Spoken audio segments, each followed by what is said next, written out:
मैं सुनाने जा रहा हूँ मुंशी प्रेमचंद द्वारा लिखित कहानी अनुभव।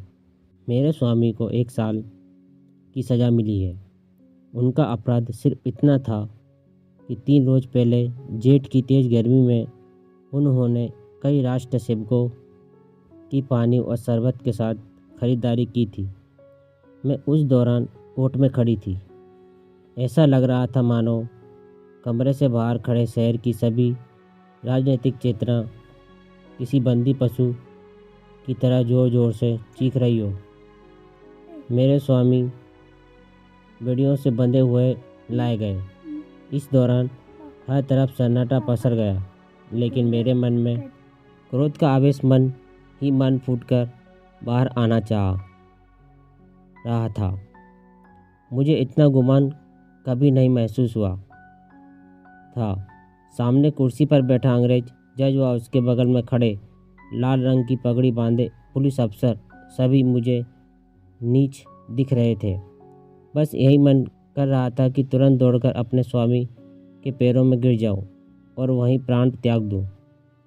कभी शांत, कभी चंचल, तो कभी आत्मसम्मान से भरी मूर्ति सी दिख रही थी।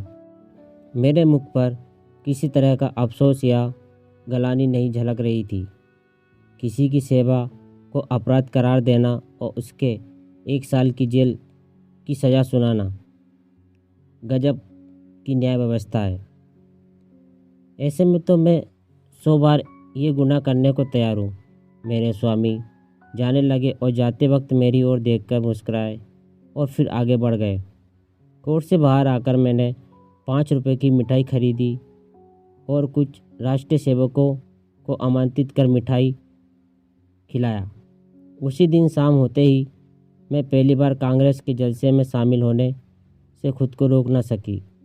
यही नहीं, मैंने मंच पर जाकर भाषण भी दिया। अंदर द्वेष इतना भरा कि सत्याग्रह का प्रण भी ले लिया। उस समय मेरे अंदर इतनी शक्ति कहाँ से आ गई, मुझे खुद भी पता नहीं चला। लेकिन हाँ, सब कुछ न्योछावर हो जाने के बाद अब किस बात का डर था। भगवान का कठिन से कठिन प्रहार भी अब मेरा क्या ही बिगाड़ सकता था। अगले दिन मैंने पिताजी और ससुर जी के लिए 2 पत्र लिखे। ससुर जी को पेंशन मिलती थी और पिताजी जंगल के महकमे में अच्छे पोस्ट पर आसीन थे।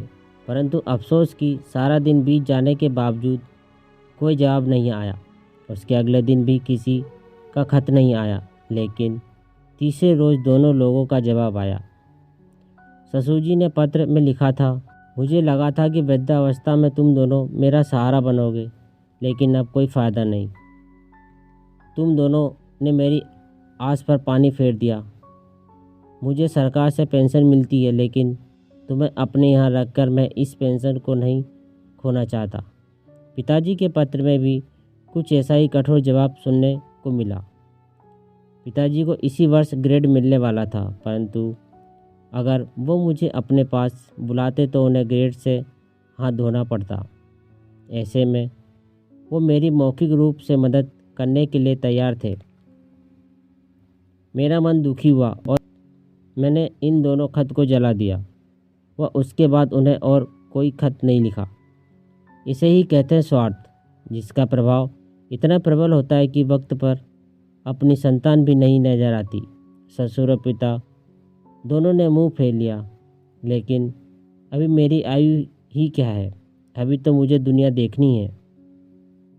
इतने में किसी ने बाहर मेरे दरवाजे की कुंडी खटखटाते मुझे आवाज़ दी।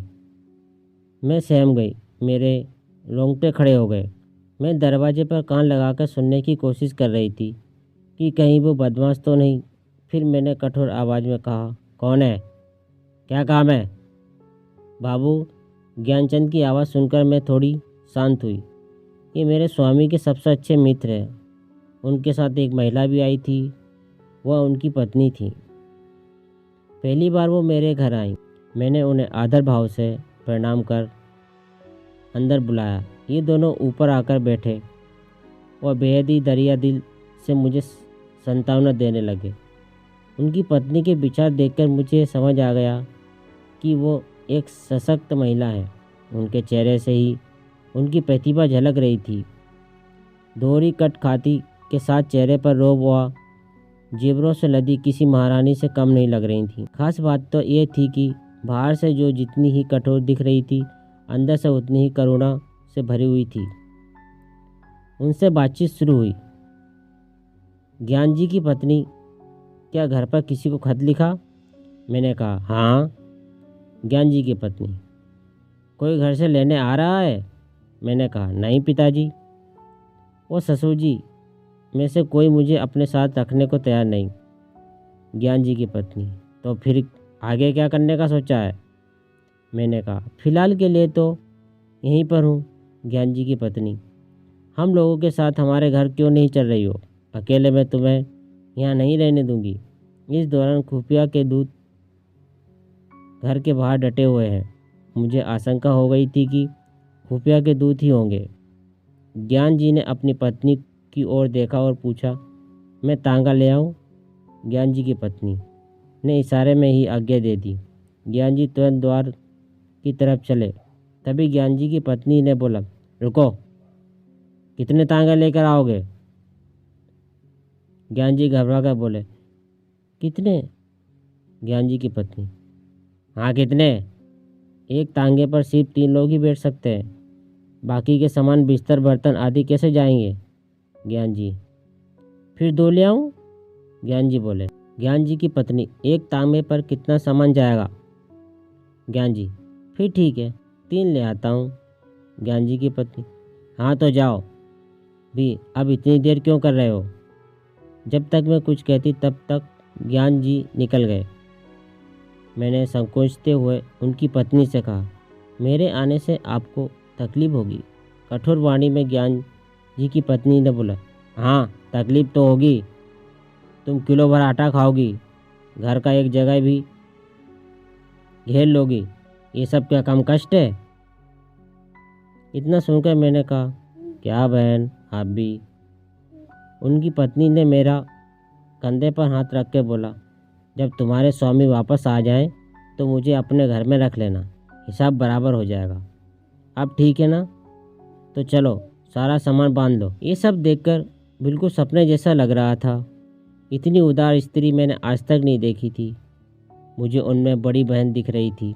ऐसा लग रहा था कि जैसे क्रोध और चिंता जैसी चीज़ों पर उन्होंने काबू पा लिया है। हर वक्त उनके मुख से मधुर वाणी निकलती थी, जैसे मानो सरस्वती का वास हो। उनकी कोई संतान नहीं थी, लेकिन फिर भी वो दुखी नहीं थी। घर का काम वो स्वयं करती और बाहर के काम के लिए एक लड़का रख रखा था। आश्चर्य तो इस बात का था कि दिन भर मेहनत करने के बाद भी वो कभी आराम न करती। यही नहीं, उनका आहार भी बेहद कम था। इतना ही नहीं, दिन भर वो मुझे कुछ न कुछ खिलाने के लिए परेशान रहती। एक काम नहीं करने देती। बस यहाँ यही बुरा लगता था। मगर इनके घर कैसे 1 सप्ताह गुजर गया पता नहीं चला। तभी मुझे एक दिन वो दूत यहाँ दिखाई दिए। उन्हें यहाँ देख मैं घबरा गई। मैंने सोचा ये मेरे पीछे यहाँ तक आ गए। तभी उन्होंने कहा कि कुत्ते हैं, भौंकने के अलावा कुछ नहीं कर सकते। मैं मन ही मन चिंतित थी। मैंने बोला, कुत्ते हैं, काट भी तो सकते हैं। ज्ञान जी की पत्नी का, तो क्या इनके डर से भागना नहीं चाहिए? मैं बार बार उनके बारे में सोचती, छज्जे से जाकर देखती तो वो बाहर नजर आते थे। हाथ धोकर ये मेरे पीछे पड़ गए थे। मन ही मन सोचती कि मैं इनका क्या बिगाड़ सकती हूँ। आखिर मैं हूँ ही क्या? क्या ये नहीं चाहते कि मैं यहाँ रहूँ? पर ऐसा कर उन्हें क्या हासिल होगा? ये सब सोचते हुए 1 सप्ताह बीत गया।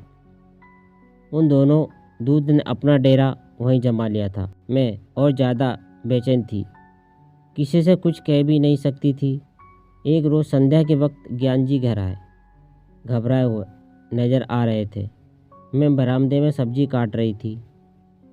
ज्ञान जी सबसे पहले कमरे में गए और पत्नी को बुलाया। उनकी पत्नी ने कहा, अरे अचानक क्या हो गया?